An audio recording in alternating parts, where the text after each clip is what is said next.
بسم اللہ الرحمن الرحیم۔ السلام علیکم ڈیئر اسٹوڈنٹس۔ 9th کلاس بہت ہی امپورٹنٹ کیمسٹری کے جو گیسٹ پیپرز ہیں، امپورٹنٹ کوسچنز ہیں جو آپ تمام اسٹوڈنٹس کے پیپرز میں آنے ہیں۔ کیمسٹری کا مارننگ سیشن ہو، ایوننگ سیشن ہو، یہ ویڈیو آپ تمام اسٹوڈنٹس کے لیے بہت ہی امپورٹنٹ ہے، تمام بورڈز کے اسٹوڈنٹس کے لیے۔ کوئی بھی بورڈ ایسا نہیں ہے، کمنٹ سیکشن کے اندر اسٹوڈنٹ پوچھتے رہتے ہیں کہ یہ سر کس بورڈ کا ہے، فیڈرل کا ہے، پنجاب کے مختلف بورڈز جو ہیں گجرانوالہ، سرگودا، ساہیوال، بہاولپور، ملتان کس بورڈ کا ہے۔ تو آپ تمام اسٹوڈنٹس کو میں بتانے جا رہا ہوں کہ یہ جو پیپر آپ تمام اسٹوڈنٹس کے سامنے میں رکھنے جا رہا ہوں، جس میں سے آپ نے کوسچنس کرنے ہیں اپنے امتحانات کے لیے، اس میں ہر ایک کوسچن ہے، شارٹ ہے، لانگ ہے۔ تو آپ تمام اسٹوڈنٹس جتنے بھی آپ تمام اسٹوڈنٹس کے پیپرز میں آتے ہیں، انہی جو یہ ابھی جو میں پیپر آپ کو پورا دکھاؤں گا، کوسچنز دکھاؤں گا، انہی میں سے آپ کے سارے آنے ہیں۔ سٹارٹ سے لے کر اینڈ تک دیکھنا ہے، یہ میری پہلی ریکویسٹ ہے آپ تمام اسٹوڈنٹس کے۔ ایک سیکنڈ کے لیے بھی سکپ نہیں کرنا، اگر سکپ کریں گے تو پھر جو ہے آپ تمام اسٹوڈنٹس اپنا پیپر ضائع کریں گے، اور کوسچن کو سکپ ہو گیا تو وہ کوسچن آپ کا مس ہو سکتا ہے۔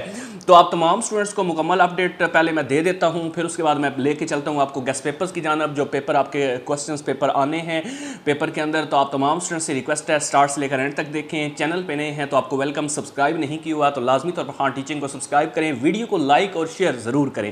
یہ آپ تمام اسٹوڈنٹس جو ہوتے ہیں نا، جب ویڈیو کو لائک اور شیئر کرتے ہیں تو حوصلہ بڑھتا ہے، کیونکہ بہت سارے اسٹوڈنٹس کا آپ کی وجہ سے بھی فائدہ ہونا چاہیے اگر ہم آپ کا فائدہ کرتے ہیں تو آپ تمام اسٹوڈنٹس جو ہے پوری ویڈیو دیکھیے گا، تمام کوسچنز دیکھیے گا۔ لائک اسٹوڈنٹس جو ہیں وہ سارے کریں گے، نالائک اسٹوڈنٹس جو میں کوسچنز بولوں گا اس میں جو ویک اسٹوڈنٹ ہوں گے، جو بار بار کوسچنز میں سوالات آتے ہیں وہ صرف آپ نے کرنے ہیں۔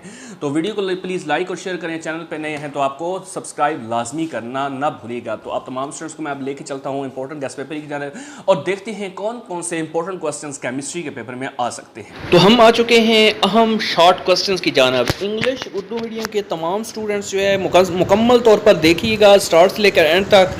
میں اس کے میں سے مکمل طور پر آپ کو بتاؤں گا کہ کون کون سے بار بار کوسچنز آ رہے ہیں اور وہ آپ نے ہر صورت کرنے ہیں۔ تو سب سے پہلے آپ تمام اسٹوڈنٹس کو بتاتا چلوں کہ اس میں جو آپ نے کرنا ہے کوسچنز، میں تھوڑا سا اس کو کلوز کرتا ہوں اور آپ کو دکھاتا ہوں کہ آپ کو ڈفرنس آنا چاہیے فزیکل کیمسٹری اور انالیٹیکل کیمسٹری میں۔ اس کے بعد آپ تمام اسٹوڈنٹس کو آرگینک ان آرگینک کیمسٹری میں بھی فرق آنا چاہیے۔ آپ تمام اسٹوڈنٹس کو یہ جو 6 برانچز لکھی ہوئی ہیں، انڈسٹریل کیمسٹری، انوائرمنٹل کیمسٹری، یہ 6 کی 6 برانچز آپ کو آنی چاہیے۔ اس کے بعد جو مین ہے یہاں پہ آپ کو نظر آ رہا ہوگا کوسچن نمبر 5، پوائنٹ نمبر 5 ہے کمپاؤنڈ اور مکسچر میں کیا فرق ہے۔ یہ جو فرق ہے، یہ جو ڈفرنس ہے 5ویں نمبر پہ، یہ آپ نے مسٹ کرنا ہے کمپاؤنڈ اور مکسچر والا۔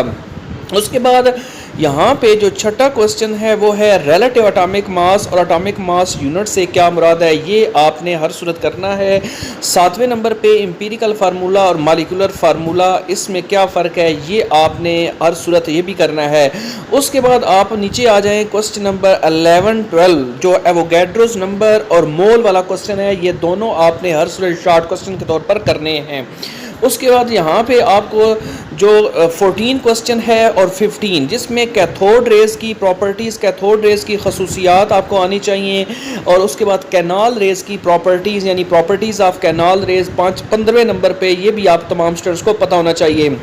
اس کے بعد یہاں پہ جو آپ کو 16، 17، 18 یہ اور 19 یہ جو کوسچنز آپ کو دیے جا رہے ہیں یہ سیکنڈ چیپٹر میں سے، کیونکہ جو آپ کی پیئرنگ سکیم ہے اس کے مطابق آپ کو یہ چاروں کوسچنز ہر صورت کرنے ہیں۔ اس میں لانگ کوسچن، شارٹ کوسچن آپ کے پارٹ 1 کا بھی اور پارٹ 2 یہ دونوں کلیئر ہو جائیں گے اور آپ فل مارکس حاصل کر سکتے ہیں۔ اس لیے ردرفورڈ کے تجربات کے نتائج کیا تھے اور نیوٹران کی دریافت کیسے ہوئی، ردرفورڈ کے اٹامک ماڈل کے نقائص کیا ہیں، آپ تمام سٹوڈنٹس جو ہے یہ لازمی طور پر کریں۔ ردرفورڈ کے نقائص کو مد نظر رکھتے ہوئے بوہر کی اٹامک تھیوری کے مفروضات کیا ہیں، کوسچن نمبر 19 یہ بھی آپ نے ہر صورت کرنا ہے۔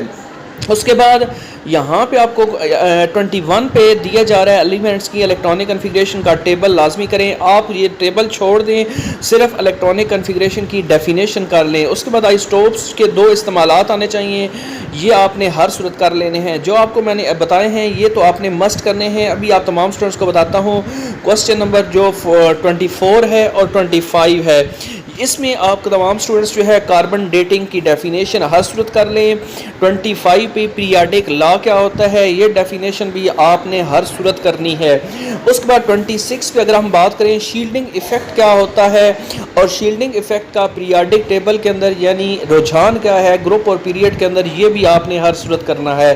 اس کے بعد اگر ہم بات کریں 27 اور 28 پہ تو الیکٹرو نیگیٹیوٹی اور آئونائزیشن انرجی اس کی ڈیفینیشنز آپ نے کرنی ہے. ان کا رجحان یعنی ٹرینڈ جو ہے وہ بھی پوچھے جاتے ہیں اور یہ ساتھ آپ بریکٹ میں بھی دیکھ سکتے ہیں کہ اس میں لکھا ہوا ہے کہ رجحان کے بارے میں سوال پوچھ جانے کے زیادہ امکانات ہیں. اس لیے آپ نے پیریاڈک ٹیبل کا ٹرینڈ لازمی کرنا ہے. ان سارے جو کوسچنز ہیں 29 تک یہ آپ کو ہر صورت آنے چاہیے. 26 سے لے کر 29 تک اٹامک سائز سے کیا مراد ہے اور اس کا گروپ اور پیریڈ میں رجحان کیا ہے ٹرینڈ کیا ہے یہ انگلش میڈیم والے بھی دھیان سے سنیں. اس کے بعد یہاں پہ آپ کا 31 اور 32 کوسچن ہے اٹامک ریڈیس کی ڈیفینیشن کیا ہوتی ہے یہ آپ نے باہر صورت کرنا ہے. اور 32 پہ اگر بات کریں تو الیکٹران ایفینٹی سے کیا مراد ہے یہ بھی آپ نے اس کی ڈیفینیشن کرنی ہے. ایک بہت ہی امپورٹنٹ شارٹ کوسچن ہے جو ہر سال پیپر میں پوچھا جاتا ہے. آپ کو 33 پہ نظر آ رہا ہے برف پانی کی سطح پر کیوں تیرتی ہے یہ آپ نے ہر صورت کر لینا ہے. اور اس کے بعد یہاں پہ 35 پہ ایک کوسچن ہے آئینک بانڈ کی ڈیفینیشن آپ کو آنی چاہیے. آئینک بانڈ کی سے کیا مراد ہے اس کی ایگزامپل کیا ہے مثال کیا ہے یہ آپ نے 35 والا کوسچن بھی کرنا ہے. اس کے بعد 36 37 یہ دونوں آپ نے ہر صورت کرنے ہیں. پولر اور نان پولر کوولنٹ بانڈ میں فرق کیا ہے ہائیڈروجن بانڈنگ سے کیا مراد ہے 37 پہ آپ کو نظر آ رہا ہوگا. 38 پہ اگر ہم بات کریں سنگل اور ڈبل اور جو ہے کوولنٹ بانڈ میں فرق جو ہے یہ آپ کو آنا چاہیے. اس کے بعد 39 پہ کوآرڈینیٹ کوولنٹ بانڈ سے کیا مراد ہے اس کو بھی آپ نے ہر صورت کرنا ہے. اس کے بعد کوسچن نمبر 41 پہ اور 42 پہ یہ دونوں کوسچنز آپ کو آنے چاہیے جس میں انٹر مالیکولر فورسز کی ڈیفینیشن آپ کو آنی چاہیے. اور 42 پہ ڈائپول انٹریکشن کی ڈیفینیشن کر لیں وضاحت کی ضرورت نہیں ہے. اس کے بعد آپ کو 45 اور 46 کوسچن یہ آپ نے ہر صورت کرنے ہیں جس میں کوسچن میں شارٹ کوسچن پوچھے جا رہے ہیں. میلیبلٹی اور ڈکٹائلٹی میں کیا فرق ہے ڈیفیوژن اور ایفیوژن میں فرق واضح کریں یہ آپ کو میں نے بتایا شارٹ کوسچنز. ابھی آگے چلتے ہیں جو امپورٹنٹ ہے جس میں آپ تمام اسٹوڈنٹس کو بریکٹ میں ہر چیز بتائی جا رہی ہے کہ کون کون سے امپورٹنٹ ہیں. اب اس میں 47 پہ اور 48 پہ یہ دونوں کوسچنز بوائل کا قانون اور چارلس کا قانون اس کی ڈیفینیشن کریں. ان دونوں کے بوائلز لا کی بھی چارلس لا کی بھی اور ان کا میتھمیٹیکل جو حسابی مساوات ہے میتھمیٹیکل ایکویشن ہے وہ بھی آپ نے لازمی طور پر کرنی ہے. اس لیے یہ لاجیکل سوالات پوچھے جاتے ہیں. اس کے بعد آپ کو آنا چاہیے 50 نمبر پہ جو کوسچن ہے ایلوٹروپی یہ آپ نے ہر صورت کر لینا ہے. ایلوٹروپی کے بعد آپ کو 51 میں ڈیفینیشن آنی چاہیے مایا کے بوائلنگ پوائنٹ سے کیا مراد ہے. اور مایا کے بوائلنگ پوائنٹ میں یہ جو ہے اس کا انحصار کن عوامل پر ہوتا ہے. ان عوامل جو ہے جو بھی فیکٹرز ہیں ان کو لمبا چوڑا نہیں یاد کرنا بس اس کے نام آنے چاہیے. اس کے بعد 54 والا کوسچن جو ہے وہ بھی آپ نے لازمی کرنا ہے جس میں ایمورفس ٹھوس اور کرسٹلائن ٹھوس میں فرق کیا ہوتا ہے مثالیں دیں یہ آپ لازمی طور پر کریں. اس کے بعد 57 پہ کوسچن ہے جو مولیرٹی سے کیا مراد ہے. 58 59 میں جو کوسچنز ہیں سیچوریٹڈ اور ان سیچوریٹڈ سولوشن میں کیا فرق ہے super saturated solution dilute solution میں کیا فرق ہے یہ آپ نے دونوں ہر صورت کرنے ہیں. اس کے بعد یہاں پہ جو ہے آپ کو 63 پہ کوسچن دیا جا رہا ہے سولوشن اور سسپینشن میں فرق واضح کریں یہ بھی آپ لازمی طور پر کر لیجئے گا. 64 جو ہے ٹائڈل ایفیکٹ سے کیا مراد ہے ان کا انحصار کن عوامل پر ہوتا ہے یہ بھی کوسچن آپ نے ہر صورت کرنا ہے. یہ بار بار پیپر میں آ رہا ہے. اس کے بعد یہاں پہ جو لانگ کوسچن میں پوچھا جاتا ہے اس میں سولوشن کی مختلف اقسام کا ٹیبل لازمی کریں تو یہ آپ نے ٹیبل جو ہے وہ کر لینا ہے. اس کے بعد 68 69 یہ دونوں جو کوسچنز ہیں ان میں آپ نے کیا کیا کرنا ہے ریڈاکس ریئیکشن کی ڈیفینیشن کرنی ہے ایک ایگزامپل دینی ہے. اس کے بعد 69 پہ آکسیڈیشن اور ریڈکشن کی وضاحت جو ہے وہ نہیں کرنی جسٹ آپ کو فرق آنا چاہیے ڈفرنس آنا چاہیے. اس کے بعد یہاں پہ آپ کو آکسیڈائزنگ اور ریڈیوسنگ ایجنٹ 71 نمبر پہ جو ہے آپ کو نظر آ رہا ہے آکسیڈائزنگ اور ریڈیوسنگ ایجنٹ یہ جو ہے کوسچن آپ نے ہر صورت کرنا ہے.